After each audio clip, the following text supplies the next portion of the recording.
Welcome to 1TV news. ముందుగా headlines.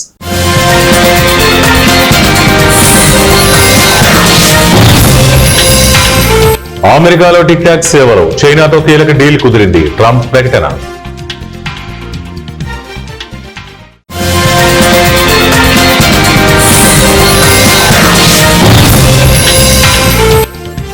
వరద ఉధృతికి నదిలో కొట్టుకుపోయిన ట్రాక్టర్ 10 మంది గల్లంతు.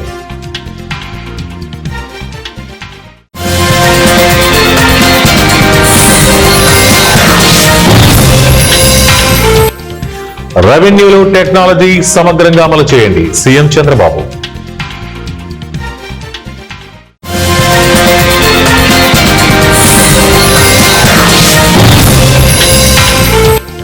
బీజేపీ భక్తులు సూడో జాతీయవాదులు. కేటీఆర్. చైనా కంపెనీకి చెందిన ప్రముఖ video sharing app tick talk అమెరికాలో అందుబాటులోకి రానుంది.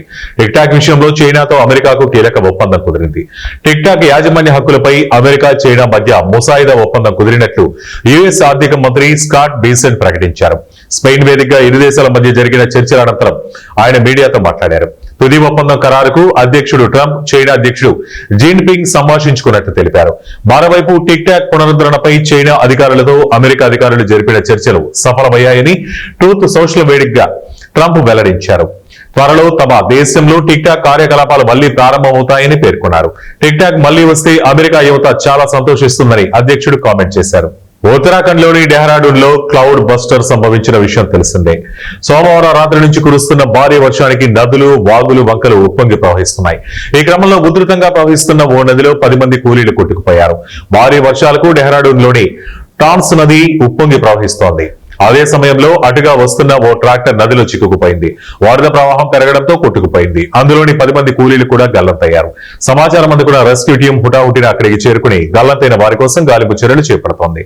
అయితే వరద ఉధృతి ఎక్కువగా ఉండడంతో సహాయక చర్యలకు ఆటంకం ఏర్పడుతోంది. ఈ ఘటనలో 10 మంది కూలీలు ప్రాణాలు కోల్పోయి ఉంటారని స్థానికులు భావిస్తున్నారు. రెవెన్యూలో టెక్నాలజీ ఇంటిగ్రేషన్ త్వరితగతిన పూర్తి చేయాలని ఆంధ్రప్రదేశ్ రాష్ట్ర ముఖ్యమంత్రి నారా చంద్రబాబు నాయుడు ఆదేశాలు జారీ చేశారు. మంగళవారం ఏపీ సచివాలయంలో రెవెన్యూ భూములు, ఆదాయార్జన శాఖలపై కలెక్టర్ల సదస్సు జరిగింది. ఈ సదస్సులో అధికారులకు సీఎం చంద్రబాబు పలు కీలక అంశాలపై దిశానిర్దేశం చేశారు. సింహాచల భూములు, పంచగ్రామాల సమస్యను తక్షణం పరిష్కరించేలా చర్యలు తీసుకోవాలని ఆదేశించారు. పీజీఆర్ఎస్ లో వచ్చిన ఫిర్యాదులను పెద్ద మొత్తంలో పరిష్కారం అవుతాయని తెలిపారు. సీఎం చంద్రబాబు పోలీసు, రెవెన్యూ విభాగానికి వచ్చిన ఫిర్యాదులు 70% మేర ఉన్నాయని గుర్తు చేశారు. 6 సంబంధించిన ఫిర్యాదులు ఎక్కువగా ఉన్నాయని వివరించారు. బీజేపీ భక్తులు సూడో జాతీయవాదులని, కానీ బీఆర్ఎస్ మాత్రం నికార్సైన జాతీయవాద పార్టీ అని కేటీఆర్ అన్నారు. తమకు జాతీయవాదం అంటే ప్రతి భారతీయుడిని సమానంగా చూడటమని, కులం, మతం, వర్గంతో భేదభావం లేకుండా ఉంటామన్నారు. జాతీయవాదానికి అతివాద దేశభక్తి మధ్య ఉన్న తేడాను గమనించాలన్నారు. తన ట్వీట్ లో జై హింద్ అని పేర్కొన్న కేటీఆర్ పహల్గాం ఉగ్రదాడి బాధిత కుటుంబాల మనోవేదనకు చెందిన కొన్ని న్యూస్ క్లిప్లను ప్రజెంట్ చేశారు. బీజేపీ మద్దతుదారులు రాజ్యాంగాన్ని, సుప్రీంకోర్టు ఆదేశాలను గౌరవించడం లేదని BRS party working president KTR అన్నారు. వక్ఫ్ సవరణ చట్టాన్ని అడ్డుకుంటూ సుప్రీంకోర్టు స్టే ఇవ్వడాన్ని బీఆర్ఎస్ పార్టీ స్వాగతం పలికిందని, కానీ బీఆర్ఎస్ వైఖరి పట్ల అసంతృప్తితో ఉన్న బీజేపీ భక్తులు అటు భారత రాజ్యాంగాన్ని కానీ, అత్యున్నత న్యాయస్థానం నుంచి వచ్చిన ఆదేశాలను కానీ గౌరవించడం లేదని కేటీఆర్ పేర్కొన్నారు. జోగులాంబ గద్వాల జిల్లా మల్లకల్ మండలం మల్లెందొడ్డి గ్రామంలో దారుణం చోటు చేసుకుంది. నిద్రిస్తున్న భర్త వెంకటేష్ పై వేడి నీళ్లు పోసి భార్య పద్మ మృత్యు ఒడిలోకి చేర్చింది. వివరాలకు వెళితే గత 8 సంవత్సరాల క్రితం వెంకటేష్, పద్మలకి వివాహం జరిగింది.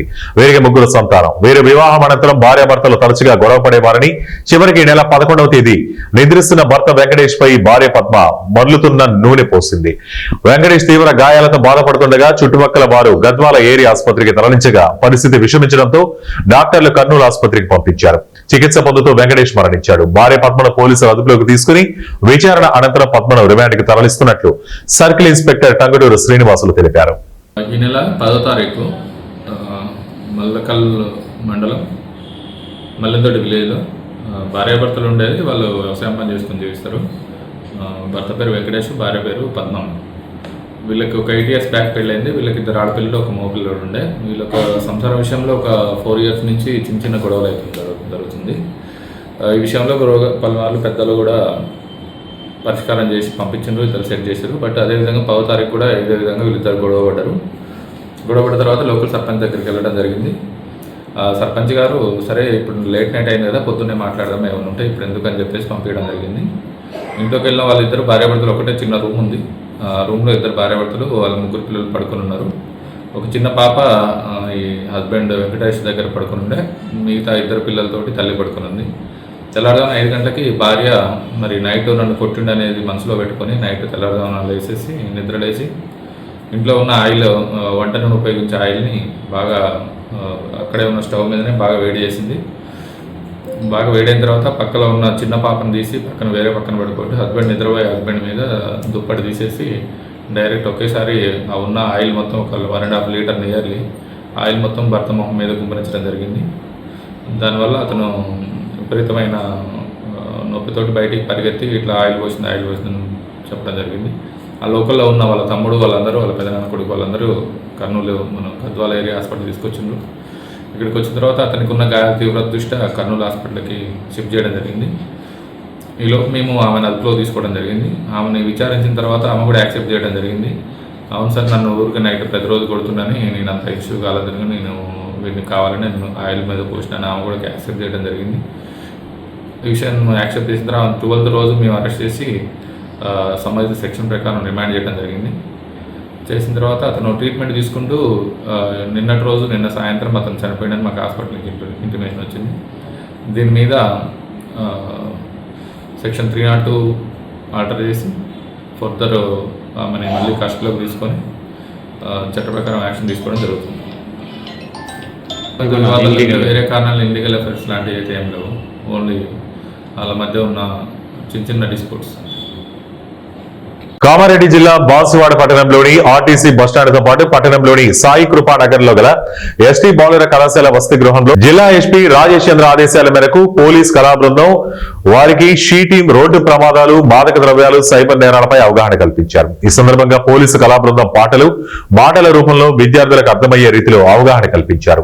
విద్యార్థుల భవిష్యత్తుపై మంచి లక్ష్యాన్ని ఎంచుకుని చెడు వ్యసనాలకు బానిసలు కాకుండా ముందుకు సాగాలని, అటు తల్లిదండ్రులకు ఇటు ఉపాధ్యాయులు అధ్యాపకులకు మంచి పేరు తీసుకురావాలని అన్నారు. విద్యార్థుల బంగారు భవిష్యత్తు కోసం మాదక ద్రవ్యాలు తదితర చెడు వ్యసనాలకు దూరంగా ఉండాలని, సైబర్ నేరాలపై అందరికీ అవగాహన కలిగి ఉండాలన్నారు. Drunk and drive, cell phone driving, గంజాయి, డ్రగ్స్ తదితర వాటిపై అర్థమయ్యే రీతిలో విద్యార్థులకు వివరించారు.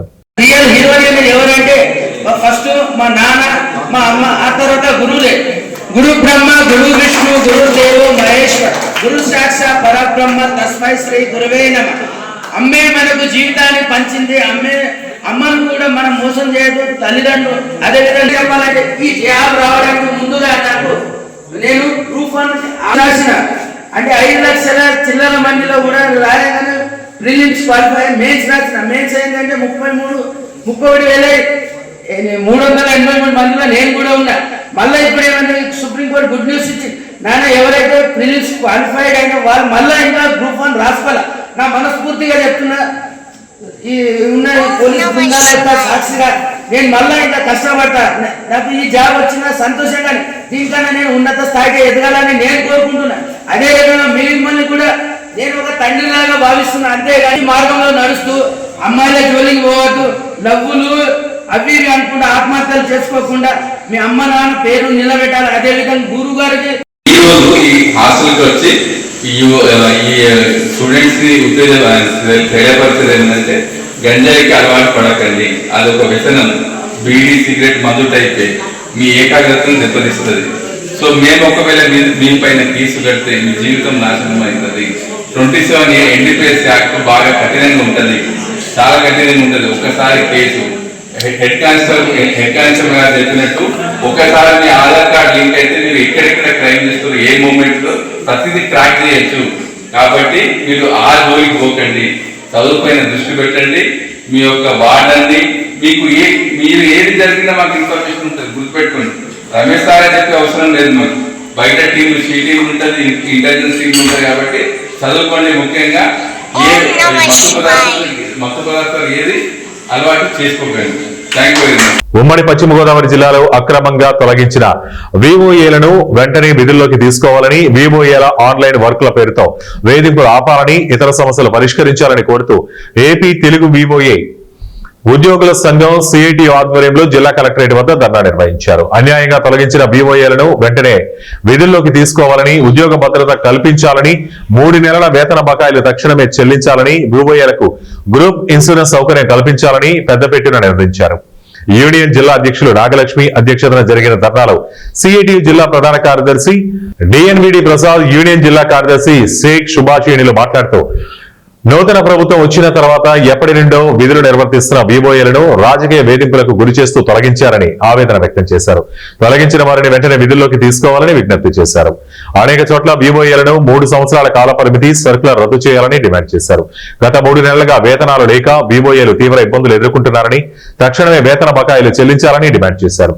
యాప్స్ పేరుతో బీఓఏలకు సంబంధం లేని అనేక పనులు చేయిస్తున్నారని ఆవేదన వ్యక్తం చేశారు. బీఓఏలకు పెరిగిన ధరలకు అనుగుణంగా కనీస వేతనం 26,000 రూపాయలు ఇవ్వాలని విజ్ఞప్తి చేశారు. అనంతరం ప్రాజెక్టు డైరెక్టర్ కు వినతి పత్రం అందజేశారు.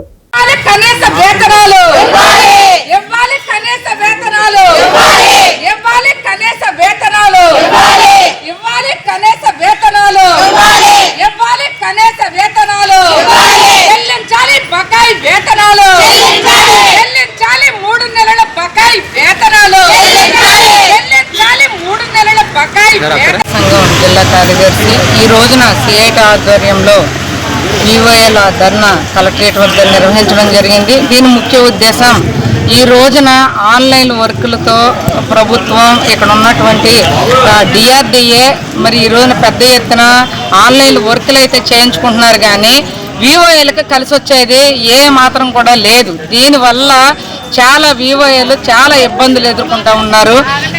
ఇందులో ప్రధానంగా పేసీఎఫ్లు వెంటనే రద్దు చేయాలనేదే మేము కోరుతా ఉన్నాం. అదే మీకు గతంలో కూడా దీని మీద అడిగితే మీకు 5G సిమ్లు ఇస్తాం, ఫోన్లు ఇస్తాం అనేది సీఈఓ గారు హామీలు ఇచ్చారు, కానీ ఆ మాటే లేదు. ఈ రోజున ఒక్కో సభ్యురాలకి గంట తిరుగుతా ఉంటుందా నెట్, అది అవ్వదు. వివోఏలు చాలా ఇబ్బంది పడిపోతా ఉన్నారు. దానివల్ల ఈ రోజున కళ్ళు మొత్తం కూడా వివోఏలు ప్రతి ఒక్కరు కూడా కంటి ఆసుపత్రికి వెళ్ళడమే. అలాంటి ఈ రోజున అలాంటి కంటి సమస్యలు ఎక్కువైపోతా ఉన్నాయి ఆన్లైన్ వర్కుల వల్ల. డివైజర్లు అందులో డివైజర్ ఆ తంబేయాలన్నా పేస్ట్ తీసుకోవాలన్నా ఏది చేయాలన్నా కూడా అది ఈ రోజున ఎక్కడ కూడా పనిచేయట్లేదు. ఈ రోజున అవి కల్పించకుండా ఆన్లైన్ వర్కులు అయితే చేయమని పని అయితే చెప్తా ఉన్నారు. దానికి సంబంధించిన ఎక్విప్మెంట్ అయితే ఇచ్చే పద్ధతుల్లో అయితే లేదు. మార్ట్లు అని పెట్టారు. ఇక్కడ మన ఏలూరు జిల్లాలో 2 మార్ట్లు పెట్టారు. మార్ట్ల మీద నిత్యావసర సరుకులు కొనమంటారు, బలవంతం కొనుగోలు చేస్తా ఉన్నారు. పరిష్కరించాలని కోరుతూ ఈ రోజు ఏలూరు జిల్లా కలెక్టరేట్ వద్ద ఏలూరు జిల్లాలో ఉన్నటువంటి వివోఏలందరూ కలిసి భారీ వర్షంలో కూడా తడుస్తూ ధర్నా నిర్వహిస్తూ ఉన్నారు. మరి వివోఏల సమస్యలు పరిష్కరించాలని గత కొంతకాలంగా అనేక సందర్భాల్లో ఆందోళన చేస్తున్న ఈ ప్రభుత్వాలు స్పందించడం లేదు. మరి చంద్రబాబు నాయుడు గారు ప్రభుత్వం వచ్చి సంవత్సరాలు అవుతా ఉంది. సంవత్సరాల నుంచి వివోఏల యొక్క సమస్యలు పరిష్కరించడం కోసం ఎటువంటి చొరవ చేయట్లేదు. ఈ రోజున ఈ ప్రభుత్వం హయాంలో వివోఏలు అనేక రకాల బాధలు ఇబ్బందులు పడతా ఉన్నారు. వాటిని పరిష్కారం చేయాలని చెప్పి ఇవాళ మేము అడుగుతా ఉన్నాం. కాలపరిమితి సర్కులర్ రద్దు చేయండి. ఈ రాష్ట్రంలో దేశంలో ఏ డిపార్ట్మెంట్లో లేని విధంగా కాలపరిమితి సర్కులర్ తీసుకొచ్చారు. 3 ఏళ్ళ మించి వివోఏలు చేయకూడదు. ఇది ఎక్కడ విడ్డూరం ఇది? అంటే వివోఏలను ఇంటికి పంపించేసేటువంటి కార్యక్రమం. ఈ రకంగా తక్షణమే ఏదైతే చేస్తున్నారో ఈ కాలపరిమితి సర్కులర్ని వెంటనే ఉపసంహరించుకోమని చెప్పి మేము సీటు తరపున కోరుతాము. అలాగే 3 నెలల నుంచి వివోఏలకు వేతనాలు. మరి 3 నెలల నుంచి జీతాలు అయితే ఎట్లా బతకాలి వివోఏలు? ఎట్లా జీవించాలి వాళ్ళ కుటుంబాలు? ఇచ్చేటువంటి 8,000 రూపాయలు అరకొర వేతనం ఇస్తా ఉన్నారు. ఇచ్చేటువంటి అరకొర వేతనాన్ని కూడా సక్రమంగా సకాలంలో మీరు చెల్లించట్లేదు. తక్షణమే వాళ్ళ వేతనాలు ఇవ్వాలని చెప్పి మేము అడుగుతా ఉన్నాం. అదే రకంగా ఈ రోజున వివోఏలతో అనేక రకాలైనటువంటి యాప్లు. మహాత్మా గాంధీ ప్రభావంతో కొనసాగుతున్న గ్రామం కోసూరువారిపాలెం అని అవనిగడ్డ ఎమ్మెల్యే మండలి బుద్ధప్రసాద్ అన్నారు. ఎమ్మెల్యే బుద్ధప్రసాద్ మోపిదేవి మండలంలో విస్తృతంగా పర్యటించి అభివృద్ధి పనులు ప్రారంభించారు. నాగాయతిప్పలో ఉపాధి నిధులను 43.60 లక్షలతో నిర్మించిన నూతన గ్రామ సచివాలయం, కోసూరువారిపాలెంలో 23.94 లక్షలతో నిర్మించిన నూతన రైతు సేవా కేంద్రం ప్రారంభించారు. ఉపాధి నిధులు 30 లక్షలు, రాజ్యసభ సభ్యుడిగా మోపిదేవి వెంకటరమణ ఎంపీ లాట్స్ నిధుల నుంచి 5 లక్షలు, గ్రామ పంచాయతీ నిధులు 3.5 లక్షలు కలిపి 38.5 లక్షలతో నిర్మించిన 3 నూతన సీసీ రోడ్లు ప్రారంభించారు. గ్రామంలోని మండలి వెంకట కృష్ణారావు విగ్రహానికి ఎమ్మెల్యే బుద్ధప్రసాద్, నియోజకవర్గ యువ నాయకులు మండలి వెంకటరావు ఘనంగా నివాళులర్పించారు. యువత కోలాహలం మధ్య పూలవర్షం కురిపిస్తూ ఎంవి కృష్ణారావు గురించి రచయితలు రచించిన గీతాలు మారుమ్రోగిస్తూ భారీ ర్యాలీ నిర్వహించారు. కోసూరివారిపాలెంతో మహాత్మా గాంధీ ఆలోచనలకు అనుగుణంగా జీవించే కోసూరివారిపాలెం గ్రామస్తులు సాధు జీవనం, కష్టపడి జీవించే తత్వం, ధర్మనిరతి, ఆధ్యాత్మిక చింతన కలిగిన వారు ఉన్నారు.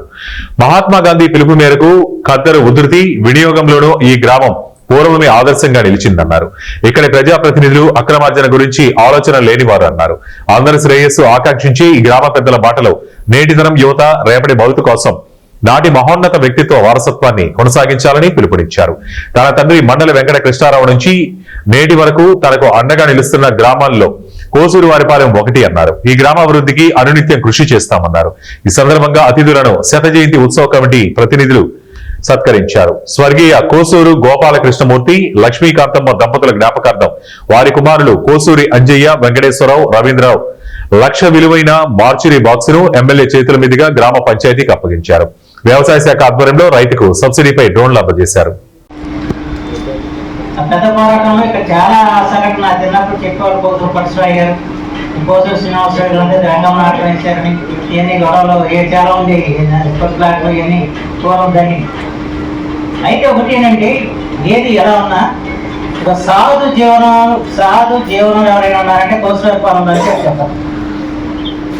వాళ్ళు కష్టపడే జాతి, కష్టపడే మనుషులు.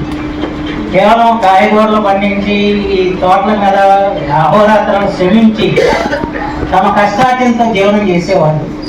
ఎక్కడ అక్రమార్జన గురించి ఆలోచించేవారు కాదు. రెండోది ఏంటంటే ఒక సాధు మనస్తత్వం ఉంది. ఎవరితోనో తగాదా పెట్టుకోవాలని చెప్పి ఆలోచన వల్ల ఏదైనా తగాదా వచ్చినా తల వంచున పోయే పరిస్థితులు ఈ గ్రామం మొదటి నుంచి ఉన్నారు. ఇదంతా ఏంటంటే గాంధీ గారి ప్రభావం చెప్పి మాత్రం మనకు వస్తుంది.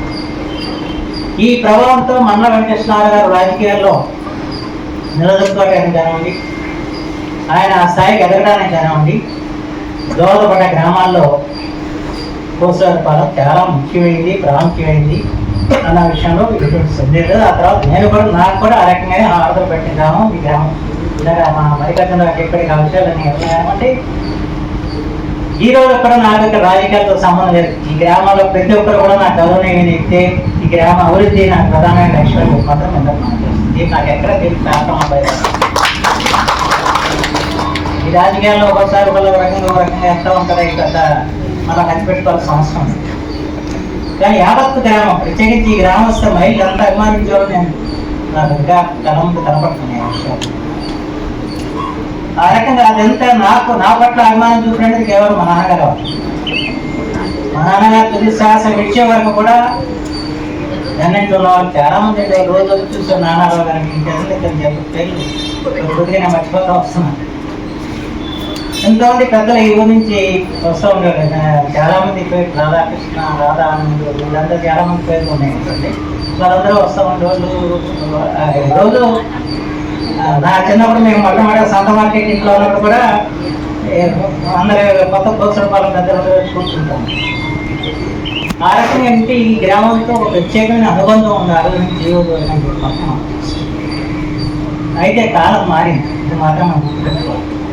ఇది గాంధీ కాలం కాదు, ఇది గాంధీ కాలం అయిపోయింది. ఆ గాంధీ గారిపై కూడా గాంధీ షాప్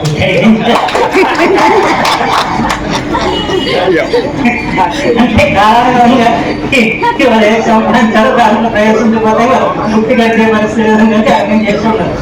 సిఐటియు ఆధ్వర్యంలో ప్రకాశం జిల్లా మార్కాపురంలోని ఆటో వర్కర్స్ స్థానిక పాత బస్టాండ్ వద్ద నుండి సబ్ కలెక్టర్ కార్యాలయం వరకు నిరసన ర్యాలీ నిర్వహించారు. ఆటోలతో ముట్టడించారు.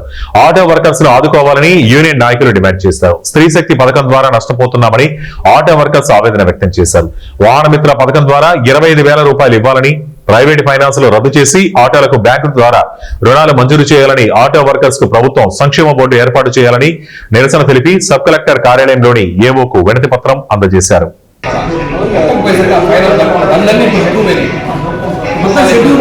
పాటు ఆటో కార్మిక రవాణా వ్యవస్థ మొత్తం కూడా కుదేలైపోయే పరిస్థితి సార్. ఫ్యాక్టరీలు కూడా కార్మికులు కూడా ఉపాధి పోయే పరిస్థితి.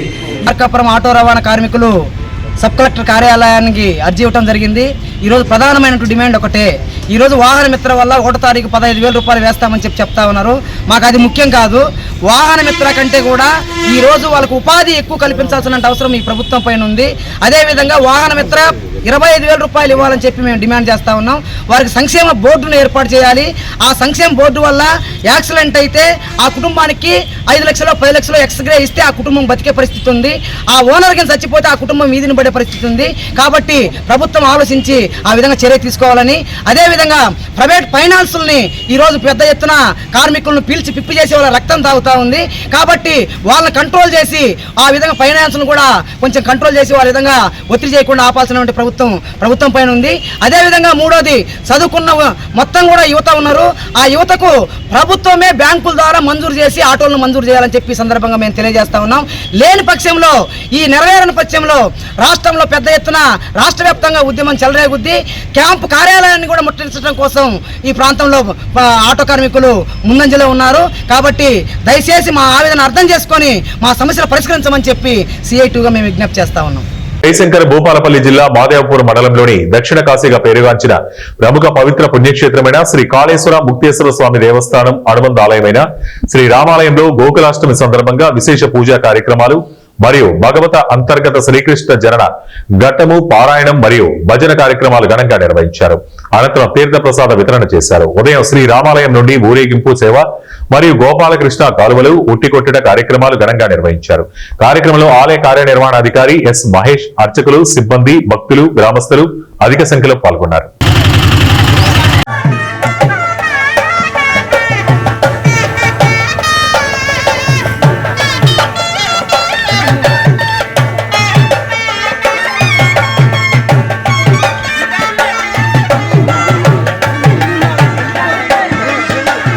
తెలంగాణ రాష్ట్ర ఐటీ మరియు పరిశ్రమల శాఖ మంత్రి దుద్దిల్ల శ్రీధర్ బాబు వారి కుటుంబంపై బీఆర్ఎస్ మందని నియోజకవర్గ ఇన్ఛార్జి పుట్టా మధుకర్ చేసిన వ్యాఖ్యలకు నిరసనగా జయశంకర్ భూపాలపల్లి జిల్లా Kataram sub division Congress party శ్రేణులు బొగ్గుమన్నారు. 5 మండలాల మహిళా కాంగ్రెస్ నాయకురాలు కాటారం మండల కేంద్రంలో పుట్టా మధు దిష్టిబొమ్మను దహనం చేసి శవయాత్ర నిర్వహించారు. అంతకుముందు మధుకు వ్యతిరేకంగా నినాదాలు చేస్తూ వైఖరి మార్చుకోవాలని హితవు పలికారు. అసత్య ఆరోపణలతో నకిలీ బహుజన నాయకుడిగా మారి అసందర్భంగా పుట్టా మధు, శ్రీపాదరావు, శ్రీధర్ బాబులపై తరచూ అనుచిత వ్యాఖ్యలు చేయటం హేయమైన చర్య అన్నారు.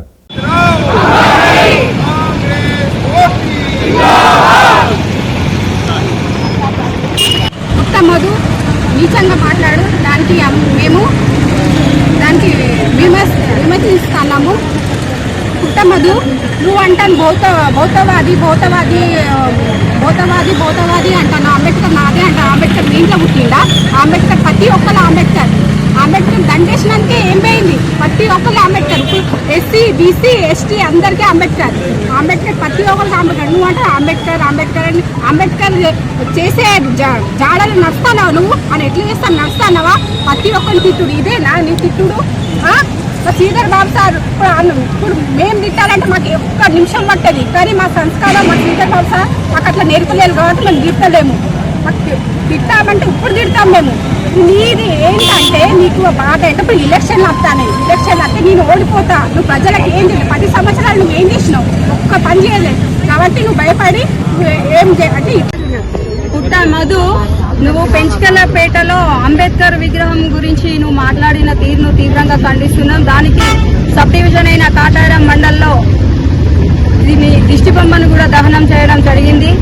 మరి నీవు 8 సంవత్సరాల క్రితము అంబేద్కర్ విగ్రహాన్ని పెట్టి నువ్వు అధికారంలో ఉండి కూడా మరి ఆ విగ్రహాన్ని అవమానించి ముక్కేసి అట్లనే ఉంచినావు. నువ్వు అంబేద్కర్ వాది ఎట్లా అవుతావని చెప్పి మేము ఈ సందర్భంగా అడుగుతున్నాము. మరి ఈరోజు ఉమ్మడి ఆంధ్రప్రదేశ్లో స్పీకర్గా చేసినటువంటి శ్రీపాదరావు సార్ గారిని నువ్వు విమర్శించే నైతిక హక్కు నీకు లేదు. నీ తండ్రి ఎవరో చెప్పుకునే అర్హత కూడా నీకు లేకుండా పోయింది. నువ్వు ఈ దేశంలో మాతృస్వామ్య రాజ్యం ఉంది. తల్లి పేరు కాదు ఇక్కడ చెప్పుకునేది, తండ్రి పేరు చెప్పుకుంటారు. కానీ నువ్వు నీ తండ్రి పేరు చెప్పకుండా తల్లి పేరు చెప్పుకొని తిరుగుతున్నావంటే నీకు అర్హత లేదు అని చెప్పేసి మేము ఈ సందర్భంగా ఒడిశా రాష్ట్రం జగిడిపదర్ గ్రామానికి చెందిన 2 వ్యక్తులు ఒడిశా నుండి కర్ణాటకకి గంజాయిని తీసుకెళ్లడానికి పలాస రైల్వే స్టేషన్ లో పోలీసుల తనిఖీల్లో పట్టుబడ్డారు. నిందితుల నుంచి 17 కేజీల గంజాయి మరియు 2 మొబైల్ ఫోన్స్, 4,000 నగదు స్వాధీనం చేసుకున్నారు. వార్తలు ముగించే ముందు ముఖ్యాంశాలు మరోసారి.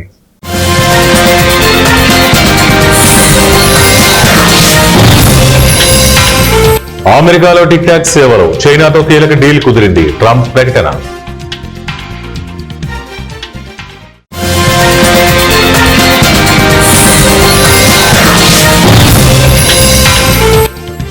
వరద ఉధృతికి నదిలో కొట్టుకుపోయిన ట్రాక్టర్ 10 మంది గల్లంతు.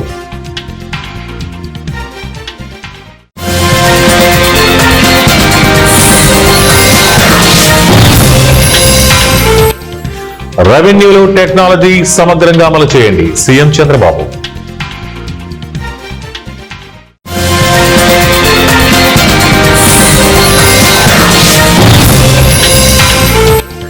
బీజేపీ భక్తులు సూడో జాతీయవాదులు కేటీఆర్. ఇవే ఇప్పటివరకు ఉన్న బులెటిన్ అప్డేట్స్. మరిన్ని అప్డేట్స్ కోసం చూస్తూనే ఉండండి 1 టీవీ న్యూస్.